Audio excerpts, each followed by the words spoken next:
দেখেন, মেয়েরা যে বাবা ভক্ত হয় এটা শুধু মানুষের ক্ষেত্রে না, বিড়ালের ক্ষেত্রেও। আমার মিমি আমার হাজবেন্ডের ছাড়া কোনো দিন ওই বাচ্চা দেয় না। ওরে আমি সন্ধ্যা থেকে টেন্ট দিয়ে রাখছি, কতভাবে ওরে কনভিন্স করতেছি যে বাবা এখানে বসো, এখানে বাচ্চা দাও, না সে দিলই না। টেন্টের মধ্যে অন্য শয়তানগুলো যায় বসে আছে। পরে যখন ওর বাবা আসছে কাজে থেকে, তখন একটা চিৎকার মারছে যে তুমি কইছিলে এতক্ষণ তাড়াতাড়ি আসো।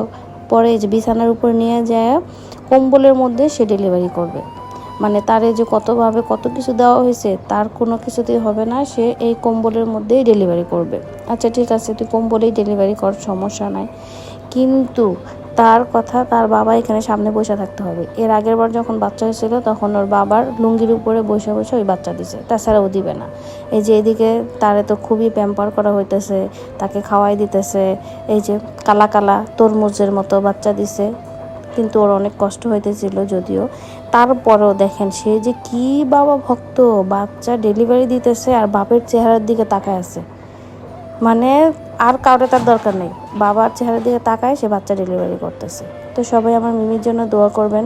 ওর 5টা বাবু হয়েছে, ও যেন ভালো থাকে সুস্থ থাকে, বাচ্চাগুলো যেন ভালো থাকে সুস্থ থাকে। আর ওর বা সবার আপডেট জানতে অবশ্যই আমাদের পেজ টিনটিনে ফলো দিয়ে রাখবেন। আল্লাহ হাফেজ।